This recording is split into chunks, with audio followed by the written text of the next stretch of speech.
नमस्कार दोस्तों, मैं रोहित चौधरी यूनिटी क्लासेस में आपका स्वागत करता हूं। तो दोस्तों, मैंने पिछली वीडियो में आपको विभक्ति के बारे में बताया था। आगे देखेंगे। अब कोई संख्या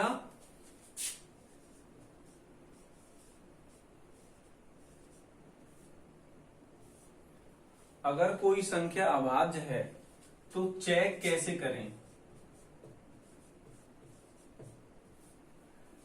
अभाज्य संख्या कैसे चेक करें कि यह संख्या अभाज्य है। तो दोस्तों देखेंगे, जैसे कोई संख्या लेते हैं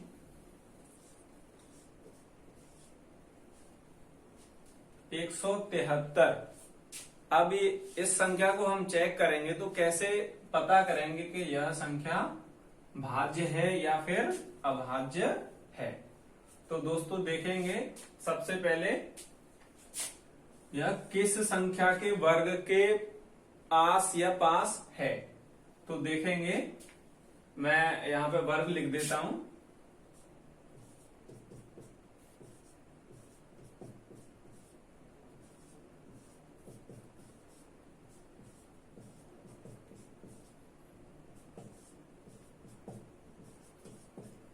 एक का वर्ग एक ही होता है, एक गुणा एक करेंगे तो एक ही होगा। दो का वर्ग, दो गुणा दो करेंगे तो चार, तीन का वर्ग 9, चार का वर्ग 16, पांच का वर्ग 25, छह का वर्ग 36, सात का वर्ग 49, आठ का वर्ग 64, 9 का वर्ग 81, 10 का वर्ग 100,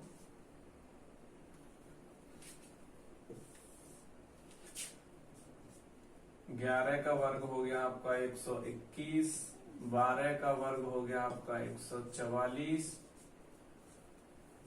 13 का वर्ग हो गया दोस्तों आपका 169, 14 का वर्ग हो गया आपका 196 और आपका 15 का वर्ग हो गया 225। आगे देखेंगे, 16 का वर्ग हो गया आपका 256, 17 का वर्ग हो गया आपका 289, 18 का वर्ग हो गया आपका दोस्तों 324, 19 का वर्ग हो गया 361, 20 का वर्ग हो गया 400। तो दोस्तों लगभग वर्ग हमको 30 तक तो याद होने ही चाहिए। आगे देख लें और 30 तक लिख ही देते हैं। 21 का हो गया आपका 441 और आपका 22 का हो गया 484,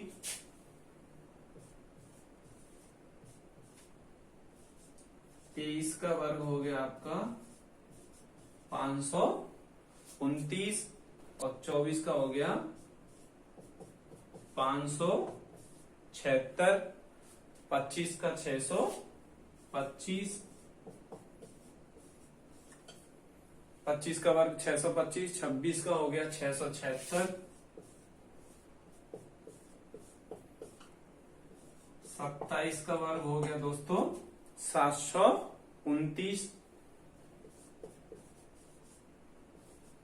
और आपका 28 का वर्ग होगा 784 और 29 का होगा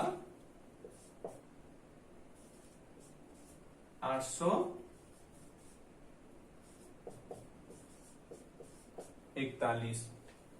30 का हो गया आपका 900, 31 का कितना हो गया, 31 का हो गया 961 और 32 का हो गया 1024।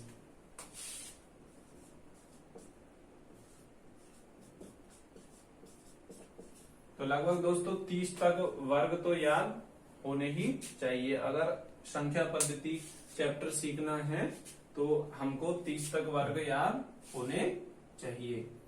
तो इसको देखेंगे। सबसे पहले अभाज्य संख्या को कैसे पहचाने, यानी यह संख्या भाज्य है या अभाज्य है। तो देखेंगे 14 14 का वर्ग है 196, 13 का वर्ग है 169, यानी इससे ये बड़ी है, यानी एक उससे ऊपर वाली संख्या ले लेते हैं हम, यानी 14, 14 का वर्ग हो गया आपका 196। अब दोस्तों इससे जो 14 से जो नीचे वाली संख्या है, सभी अभाज्य संख्याओं के वर्गों को देखेंगे तो यह संख्या आपको पता चल जाएगी कि किसी से डिवाइड है या नहीं। तो 14 से नीचे देखेंगे 13, 13 से भाग लगा के देखेंगे इसमें 13 से डिवाइड होगा या नहीं होगा। तो 13 एकम 13, 13 दूनी 26, ज्यादा हो गया।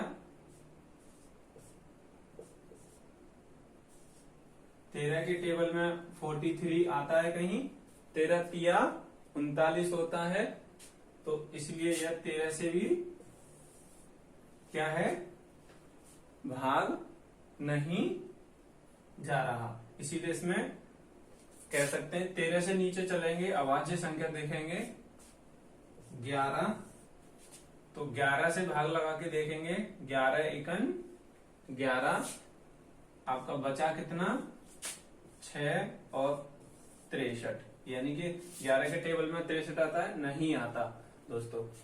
11 से नीचे की संख्या अभाज्य संख्या 7 हो गई आपकी, 7 से देखेंगे 7 दूनी 14 होता है, कितना बचा 3, 33, यानी 7 के टेबल में 33 कहीं भी नहीं आता। तो 7 से नीचे 5, 5 के पीछे नियम था कि 5 होना चाहिए या 0 होना चाहिए। 2 सबसे छोटी अभाज्य संख्या होती है, 2 के लिए सम का नियम होता है। तो यह संख्या कैसी है दोस्तों, 173। 173 जो संख्या है दोस्तों, वह संख्या अभाज्य संख्या है। आगे देखेंगे और संख्या।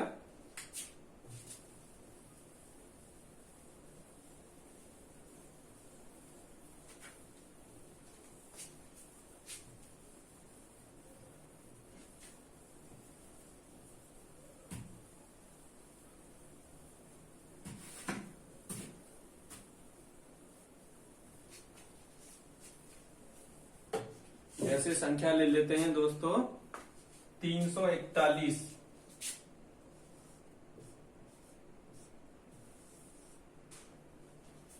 तो 341 दोस्तों संख्या ले लेते हैं 341। इसको चेक करेंगे तो देखेंगे यह भाज्य है या अभाज्य है। तो देखेंगे 18 का वर्ग कितना होता है 324, यानी इससे यह बड़ी संख्या है, तो एक संख्या ऊपर लेंगे। 19 का वर्ग होगा 361, यानी 19 से भी जो भी संख्याएं होंगी नीचे वाली संख्या, यानी 19 से नीचे की अभाज्य संख्याओं से हम इसमें भाग लगा के देखेंगे।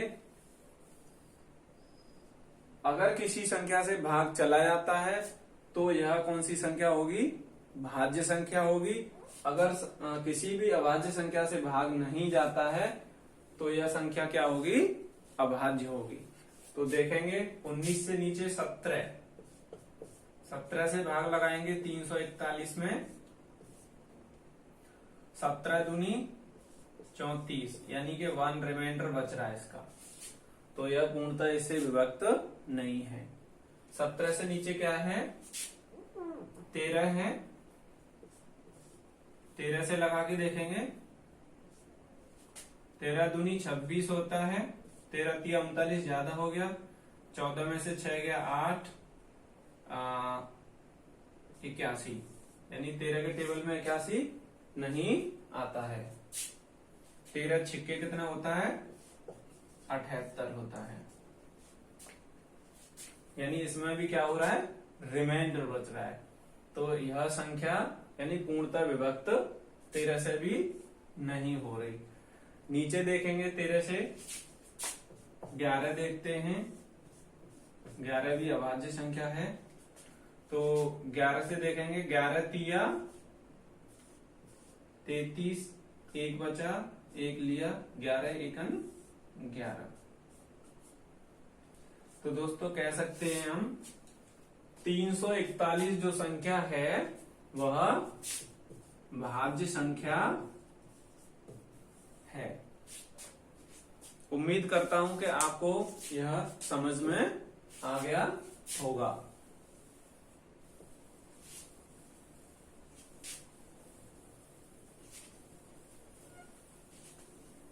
और संख्या लेते हैं समझने के लिए।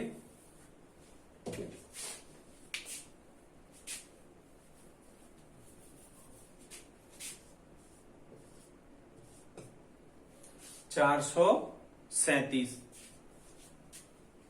21 का वर्ग होता है दोस्तों 441। तो इससे यह संख्या कैसी है? छोटी है। तो 21 से जो भी अभाज्य संख्याएं नीचे होंगी तो दोस्तों उससे भाग लगा के हम इसको क्या करेंगे? चेक करेंगे। तो 21 से नीचे की 20 तो भाज्य है, यानी कि अभाज्य संख्या नहीं है 20।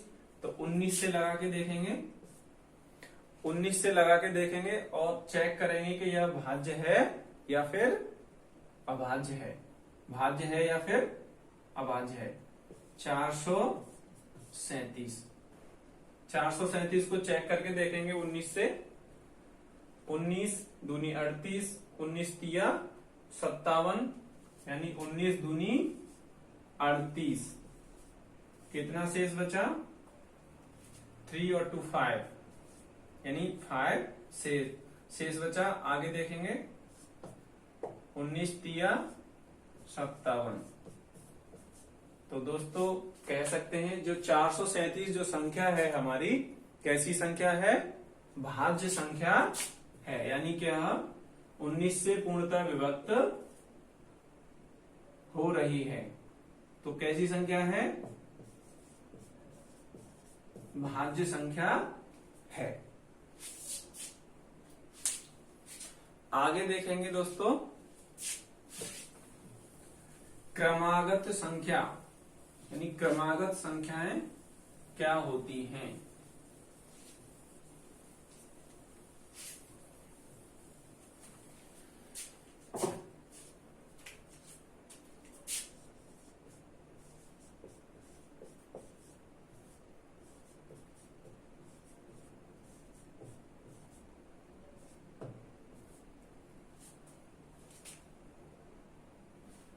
यानी कि क्रमागत संख्याएं, यानी क्रम से जो भी संख्याएं हैं क्रम से हो वही संख्या क्या कहलाती हैं?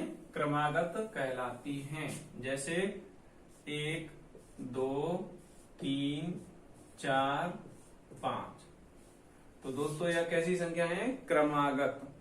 आगे से भी क्रमागत संख्याएं हो सकती हैं, जैसे 11, 12, 13, 14। जैसे देखेंगे कोई संख्या लेते हैं, छोटी संख्या ले लेते हैं।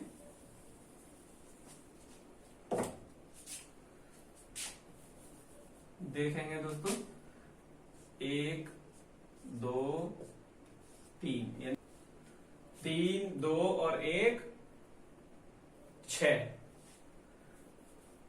यानी ये लगातार संख्या है। अब इसको हम हाइड कर देते हैं तो क्वेश्चन बन जाता है आपका 3 क्रमागत संख्याओं का योग 6 है। 3 क्रमागत संख्याओं का योग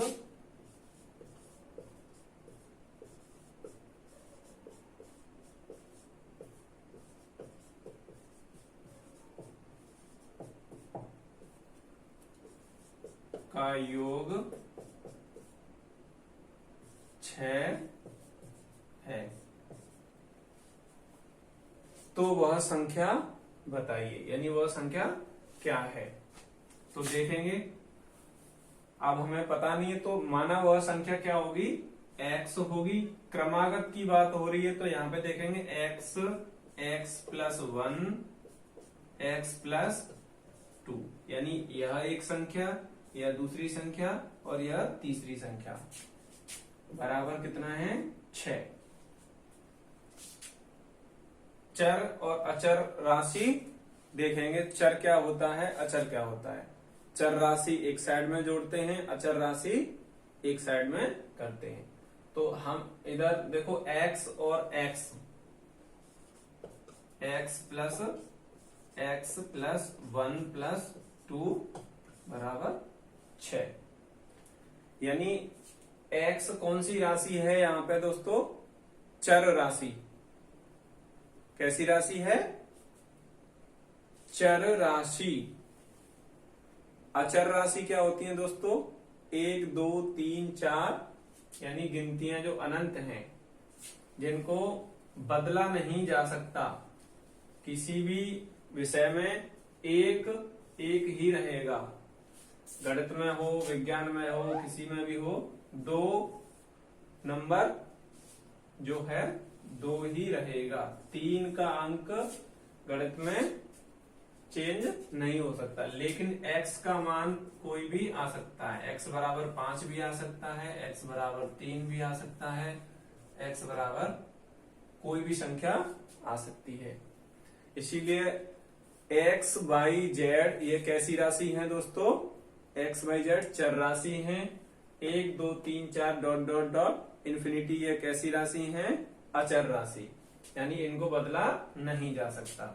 तो देखेंगे यहाँ पे 3x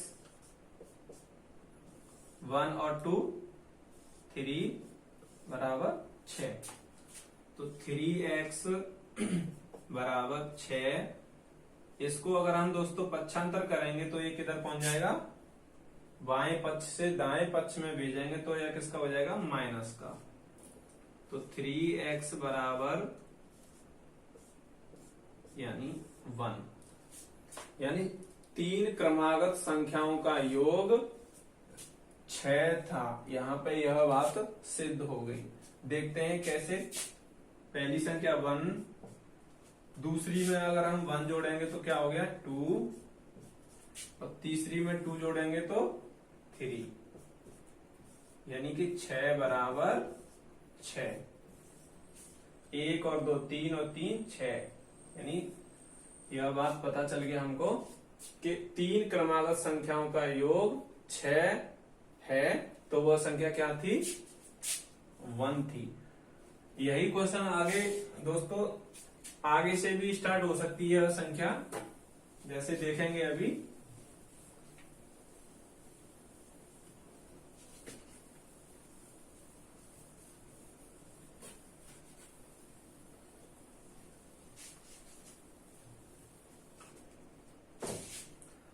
मान लेते हैं हम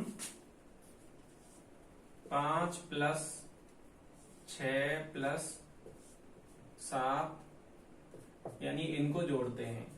5 और 6 कितना हो गया 11, 11 और 7 18। अब हम देखते हैं क्वेश्चन किस प्रकार से बनता है। तो देखेंगे दोस्तों, 3 क्रमागत संख्याओं का योग 18 है, तो वह संख्या क्या होगी, यानी पहली संख्या क्या होगी। देखते हैं प्रथम संख्या क्या होगी। तो x प्लस 1, x प्लस 2, एक संख्या, दो संख्या, ये 3 संख्या। कितना है 3 संख्याओं का योग 18। x और x एक साइड में करेंगे, यानी 3x है यहाँ पे। 1 और 2 एक साइड में करेंगे, बराबर 18। 3x प्लस 3 बराबर 18। 3x बराबर 18 माइनस 3, यानी कि 3x बराबर 18 में से 3 गया तो दोस्तों कितना बचा 15। 3 से हम इसको काट देते हैं, या फिर x बराबर लिख लेते हैं 15/3 यानी 3 5 15। तो दोस्तों पहली संख्या क्या हो गई हमारी 5 हो गई। 5 + 1 यानी दूसरी संख्या क्या हो गई 6। x + 2 में अगर हम जोड़ेंगे 5 + 2 तो 7। तो दोस्तों पहली संख्या 5, अगर बीच की संख्या पूछी जाए तो क्या होगी 6, और तीसरी संख्या यानी अंतिम संख्या पूछी जाए तो क्या होगी 7। उम्मीद करता हूं यह समझ में आया होगा आप लोगों के। आगे देखेंगे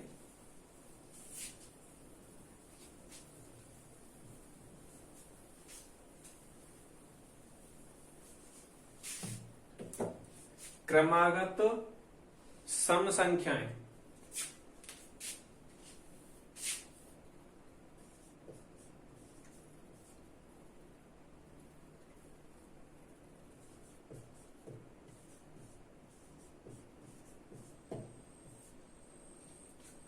क्रमागत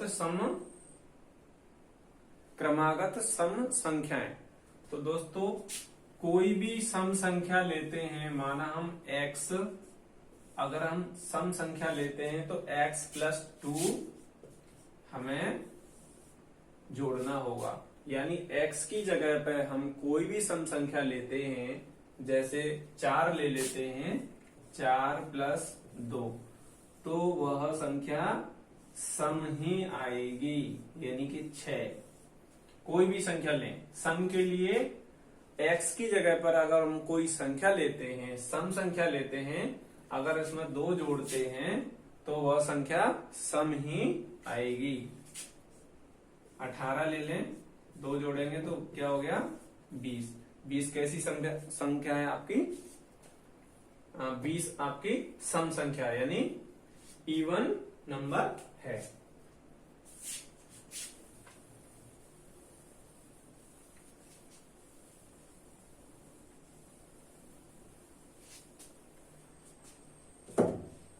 आगे देखेंगे विषम।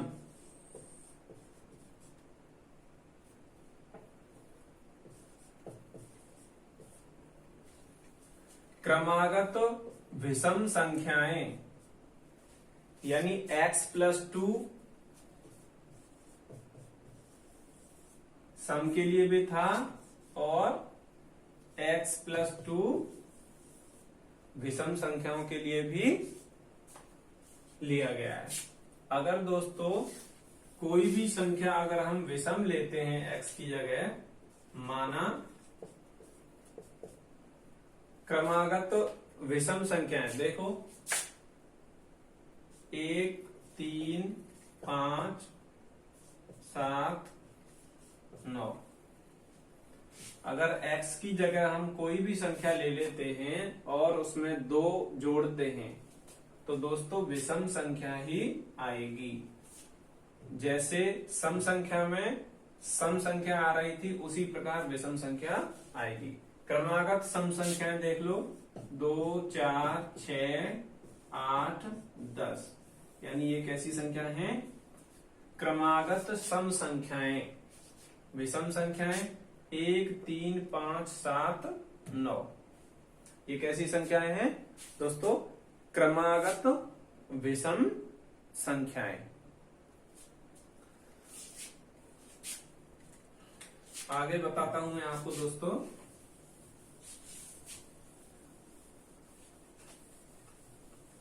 लोकल वैल्यू और आपकी प्लेस वैल्यू के बारे में।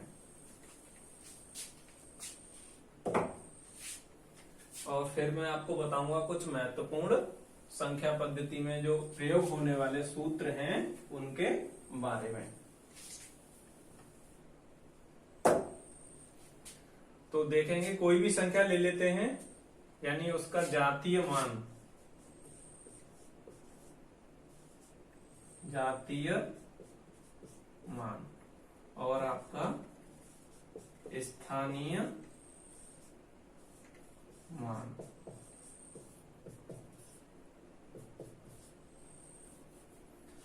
जाति बदलती नहीं है गणित के अकॉर्डिंग। वैसे तो लोग जाति धर्म कुछ भी बदल लेते हैं, लेकिन गणित के हिसाब से देखा जाए तो दो ही रहता है, यानी जो भी वैल्यू है उसकी जाति बदलती नहीं है। तो जाति के लिए देखेंगे, कोई संख्या देखते हैं 4, 2, 3, 5। अगर दोस्तों इसमें 2 का जातीय मान पूछा जाए तो वह किसी भी स्थान पर हो, इकाई के स्थान पर हो, दहाई के पे हो, सैकड़ा के पे हो, हजार के पे हो, उसका मान कभी नहीं बदलता। यानी जातीय मान सेम खुद का मान होता है, यानी 2 का जातीय मान 2 ही रहेगा, 3 का मान 3 ही रहेगा, 4 का मान 4 ही रहेगा। यानी जाति को बदला नहीं जा सकता। कोई भी संख्या हो, बड़ी हो या छोटी हो,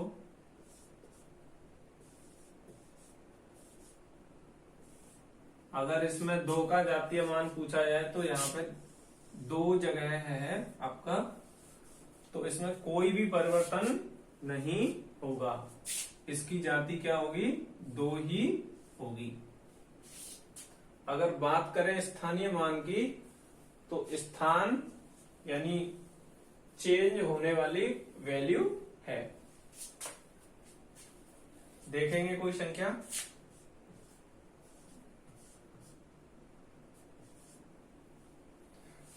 इसमें देखेंगे